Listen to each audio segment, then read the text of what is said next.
student. Mari ka ba tumayo? Para sa iyo, sa anong paraan mo mas madaling maipapahayag ang iyong saloobin, iyong ideya, o iyong mga opinion, pasalita pa o sulat at bakit?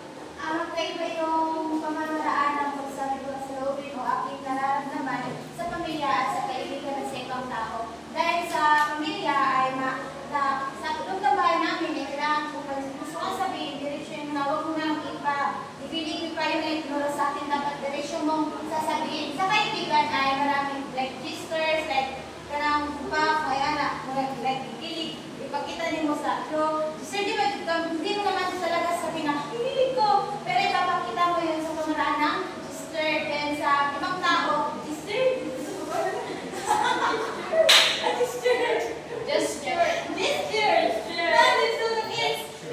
then sa ibang tao naman ay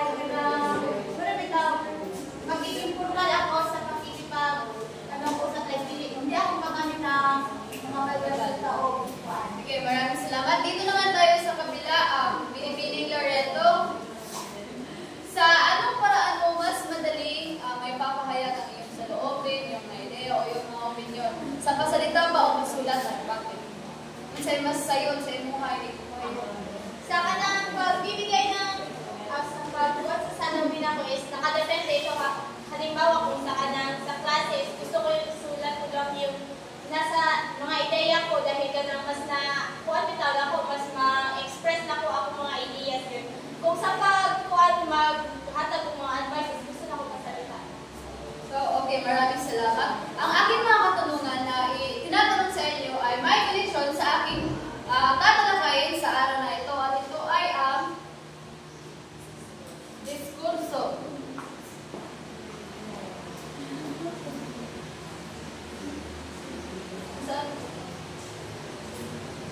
So, sa diskurso ay may nakapaloob dito. Ito ay ang kahulugan ng diskurso, katangian ng diskurso, dalawang uri ng diskurso, konteksto ng diskurso at diskursong analysis. So, una ay tatalakayin natin ang kahulugan ng diskurso.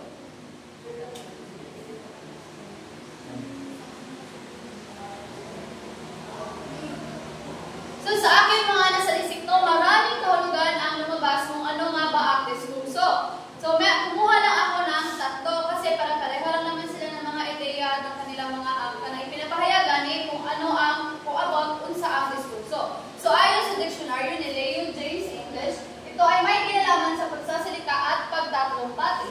Si Webster naman, ang 1774, ito ay tumutukoy sa verbal na komunikasyon tulad ng konversasyon. Maaari rin daw ito isang formal at sistematikong eksaminasyon ng isang paksa, pasalita o paulat tulad ng halimbawa ng disertasyon.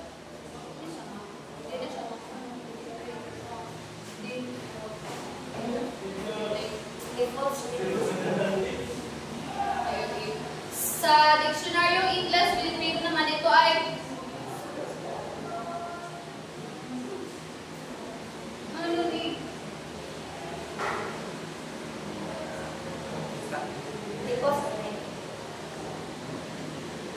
may katagalan o kahabaan. So, ang diskurso kaysa madaling salita, ito ay ang paraan ng iyong tinatanong ko sa inyo kanina kung paraan ng iyong pagsasalita, paghahayag ng saloobin, kung sa pagsasalita, sa panandaghan, kung sa pagsusulat, pwede man nila sa aralin, di ba? Kung gagawa kayo ng isang sanaysay at ito ay ang iyong pagpapahayag ng iyong mga ideya o opinion sa isang paksa. Ano siya ang diskurso? Dumako naman tayo sa mga pwede makita. Ha? Lagi? Maboxing.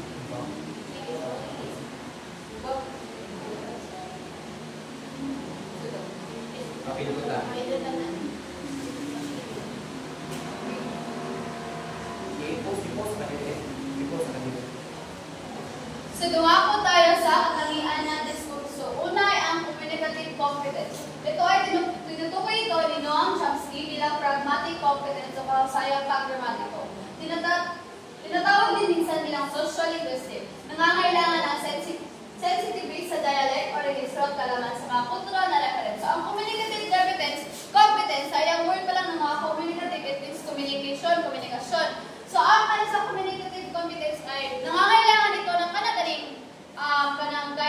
sa isang lugar, registered nga ka ng dialect sa isang lugar. Ano nga yung 7 dialect natin dito? Yung Cebuano, Tagalog, Waray,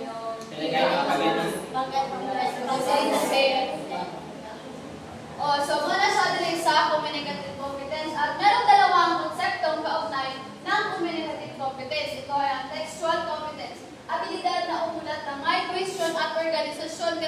Kapag ikaw ay kanang uulat ba, kay komunikasyon manino, kapag ikaw ay ulat, kada ganing meron ka ng organisasyon, kanang organize ang kanang imuhang pag-ulat kay. Kapag hindi organize ang iyong pag-ulat, diba, hindi kanang ma-boring ang kanang imuhang mga nakikinig sa iyo, mga nanonood sa iyo, kapag hindi organisado ang iyong pagkakakuan mo, iyong pagsasalita. Tapos, elocutionary competence, ito ay abilidad na magamit ang wika para sa ideasyon, manipulasyon, heuristic, at mga imahinasyon.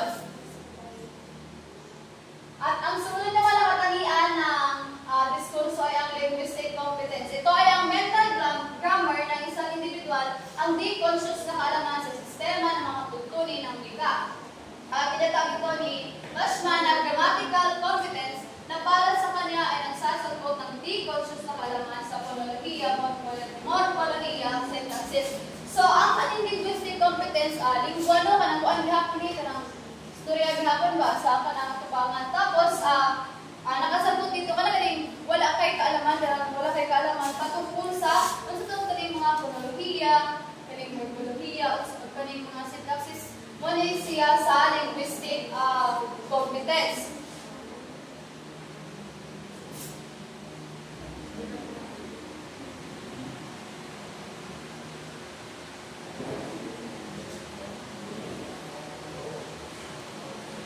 So, dalawang uri ng diskurso. Ito ay pasalita at pasulat. Una ay ang pasalita, basahin mo binibining, Jerica.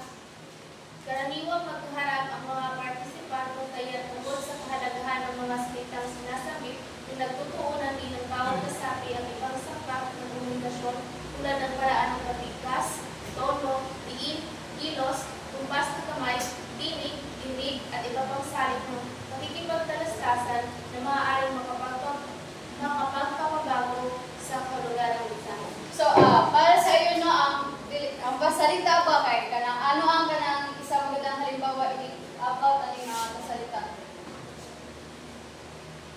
Sa example, makikipagtalastasan sa ito. Okay, maraming salamat. Or halimbawa, yung naganap na buwan ng wika ang iyong pagtatalumpati kung saan bibigyan ka ng isang paksa tapos ikaw na ang kanang bahala nga kanang magbuwan sa imong mind ba kung sa imong mga sasabihin. So, muna siya pasalita. Nandito no yung kanang pagbigkas na yung tono, di ba? Kung ano ang kanang paraan ng pagbigkas ng tono, ang kanang diin, ang kumpas ng kamay, di ba? Na may kumpas ng kamay, kailangan matulog ka ng mag-ingala na ka, barong lagas. So, nandun na siya kumpas ng kamay para makita ng mga manunod na ikaw ay may confidence ka sa iyong sarili.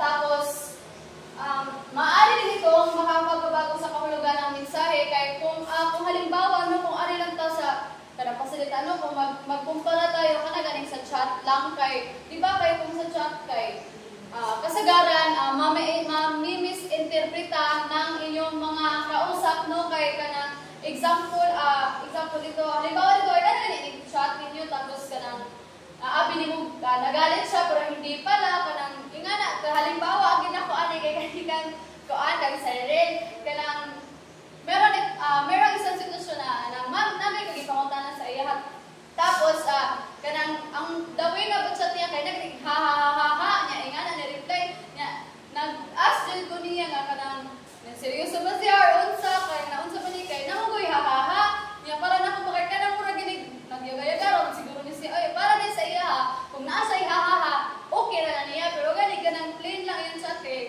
murag ko daw kuno siya kanang watch small ngana so no nakadepende dun kung pasalita naman kay mas malalaman mo talaga kung ano ang ibig sabihin ng mensahe kay mabati man nimo ya expression sa iyang naong makikita mo sa kanya.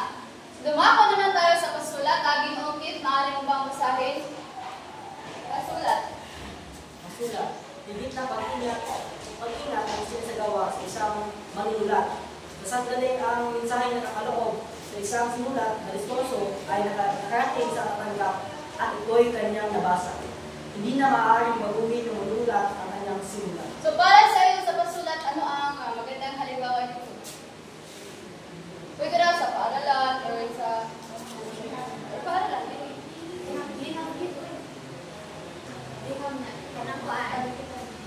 Mga resolution sa eskwelahan. Oh. Isa ka mga salat. Kaya po ang kuwan. Pwede ba na daw ang announcement? Oh, pwede rin. Kaya na yung mga maraming salamat. Pwede announcement, katong, ano pa sa Mga resolution, letter, ano sa inyo? Mga politikan, mga liham. Pwede rin sa naysay. Di ba pwede rin sa naysay? Kana ba yung kapag ikaw ay nagsulat kay imujud na kanang dapat talaga meron itong mapanuring pag-iisip kasi hindi mo na mababago kung ano yung mga sinulat mo. Halimbawa, nasa ka ng mga announcement.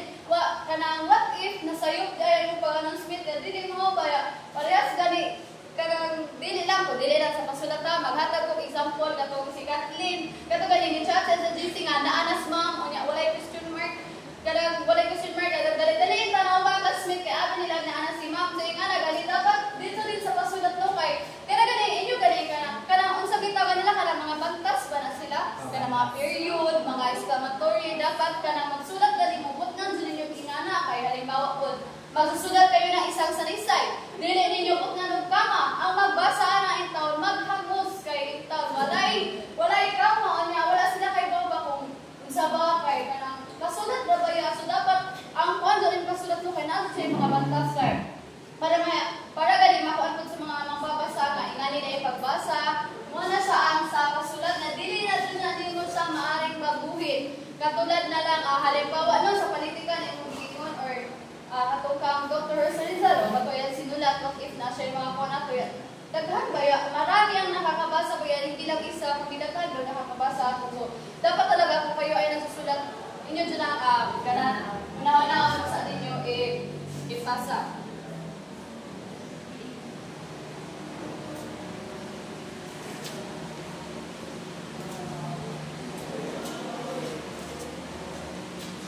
Susunod naman ay ang konteksto ng diskurso. So, familiar naman kayo lahat nito, no? Kaya katong sa gidiscuss ni Leslie, ni Bilibili Paradero, kay murag nara siya ikagagaling ka ng doon na ba sa tuiyahan ng verbal o di-verbal na komunikasyon. So, ang una ay ang interpersonal. Usapang magkaibigan ng malapit ang kasapot sa isa't isa. So, kani siya, kahit pasalita ni siya, pwede mo siya pasulat. Kung sa magkakaibigan, kung pasalita, di ba ang iyong mga sinasalita kay formal, pwede balbas, balik-balik, ano siya naman na sa magkakaibigan. Depende na lang kung ang iyong pag-uusapan ay kanagaling seryoso. Di ba seryoso yung pag-uusapan? Pero informal, gahapon din siya ka ng program na informal. Pero meron, kapag nag-uusap kayo, meron din kayong paksa, di ba? Nadjud gihapon yung paksa. Example, katong giingon ni Magurang Bakaw, mag-iibak ko, di ba? Naman na yung paksa, si Kuan. Muna ato ang paksa, padong na ito na, nanay, ka ng mga kuan na.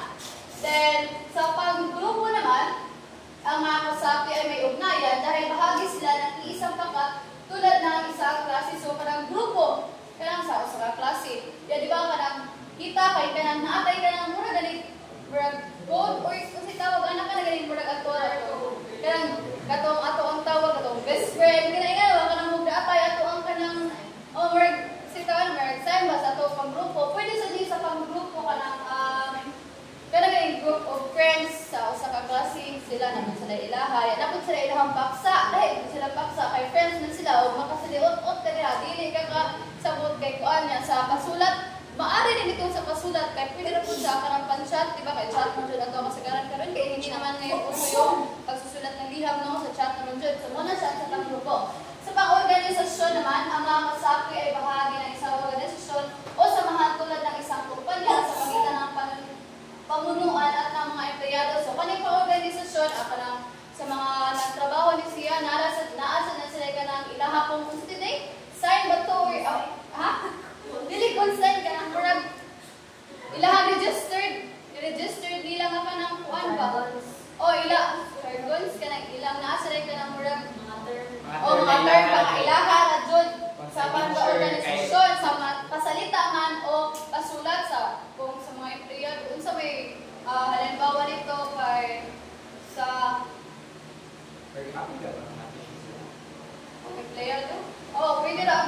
kuan ang mga teachers niya ilala sa plan. Conductor kay mga Conductor. Blueprint sa mga Blueprint sa mga art. Mga architect. description. Mga inga na, sumuna siya sa pang-organisasyon.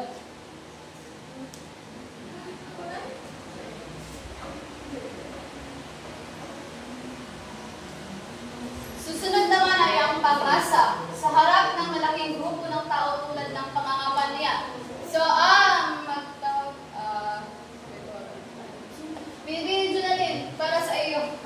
Magbigay ka ng halimbawa sa pag-asa. Ito ay kanang pangangapan niya.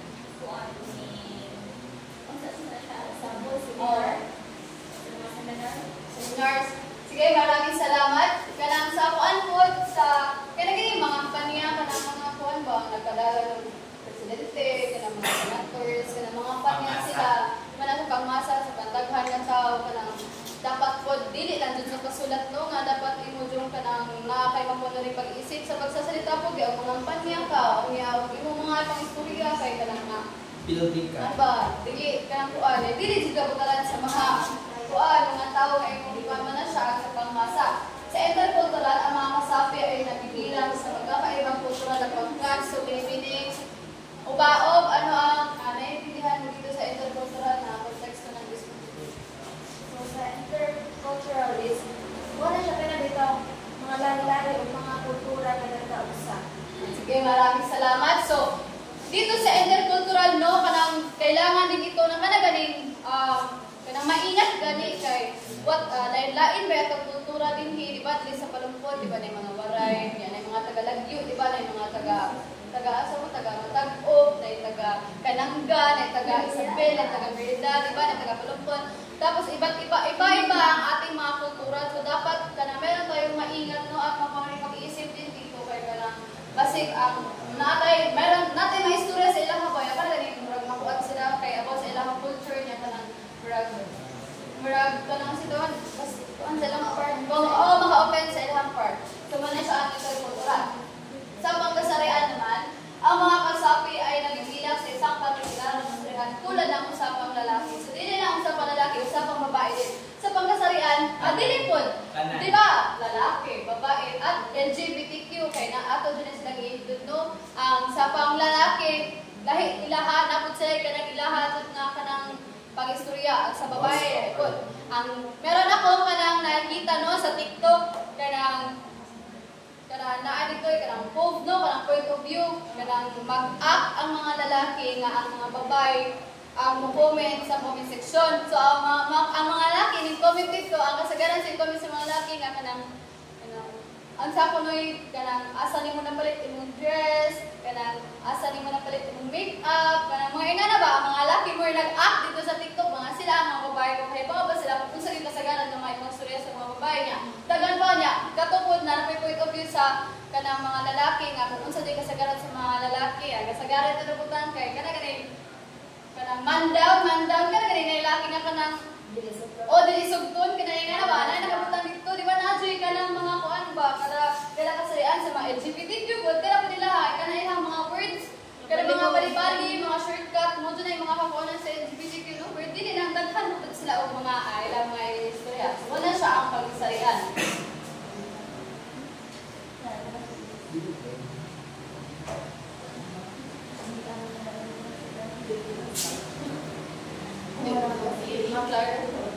Naduma na siya. Ayun.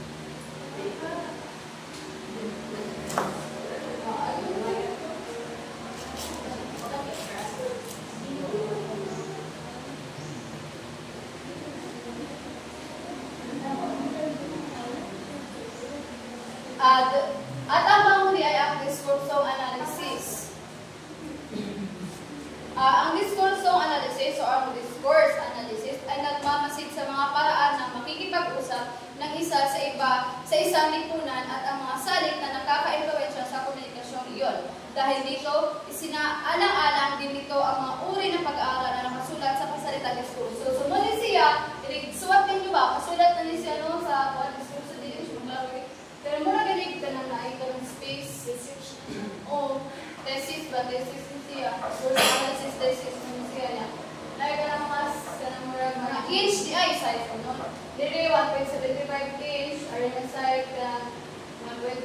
inch gagawin.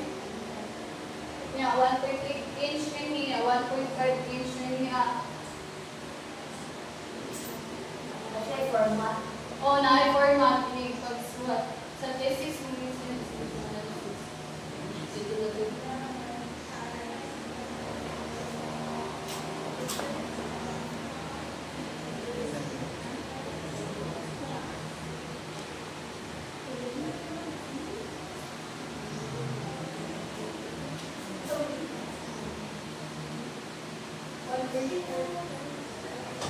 So kanaga, halimbawa pag ano yung hadili lang kanina ka nang magsusulat tayo ng excuse letter, di ba na amay ka ng kuan kang dinispikas kay murag 1 inch Margin. o margin ba? Margin din siya, di ba? Magsulat tayo. Kung magsulat din tayo ng sanaysay, di ba na ay ka ng kuan o gihapon ka ng mga inch, mga margin, kung magsulat tayo ng sanaysay. Ito, first thing mo, din kayo ka ng, kaya sa anay ka ng tab ba? Kaya sa laptop ka ng tab, artificial dictate na part niya, ang mga sunod kay state na nga na ba? O ano siya ang diskurso analysis. Dili lang din siya maklaro. Saan man yung thesis ko dito, di ba naman tayo?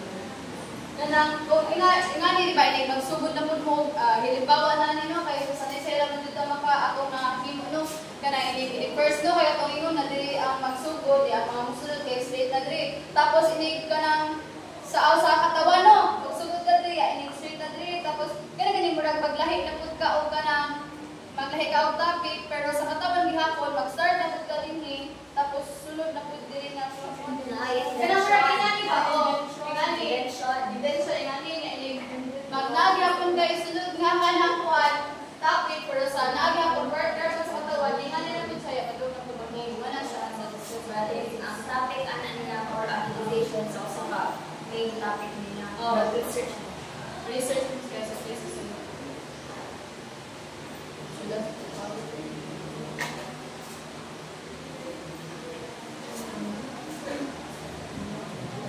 So sa conclusion no, ang conclusion na talaga dito sa kalahatan sa kabuuan dapat kung magsusulat tayo, unahin muna natin ang pagsusulat no, kung magsusulat tayo ay kagaya ng sinabi ko kanina ay dapat meron talaga itong mapanood pag-iisip kay hindi mo na ito maaaring babaguhin or babaguhin kung imo na ning may pasa, no, halimbawa kagahapon, halimbawa jud kagahapon sa pagmangurumba sa amo ang kanang mo nga sanay sa murag makaingon ka nga napad ay ito yung mga ay mag-English ay sorry di ma'am Jess sa din English nga kanang English na pantay kanang dapat baguhunday ato ba yun kanang ganyan napasa na gani niya wala hindi mo na ko nagmapon na rin pag-iisip pero paano ko to sa time food kanang gamay ra ba niya whole back ang sanay sa meron introduction meron katawan meron kanang wakas niya napadami ka ng mga kung dapat ato pero kung ingana kung hindi man dali kung hindi na niya ang sitwasyon kanang kahimuon ta niya ato ipasa para sa tumiingon ni Ma'am English niya ni Ma'am Gurumba nga para ganing mo ato ta sa pagsalita ng puti kung ato sa bahay so dapat kung tagaan na tagpaksaan na ako yung kanang kuan ba maingat talaga tayo at meron tayong mapano rin pag-iisip kay kanang haharap na tayo sa maraming tao muna siya ang diskurso kanang mo na siya ang diskurso maraming salamat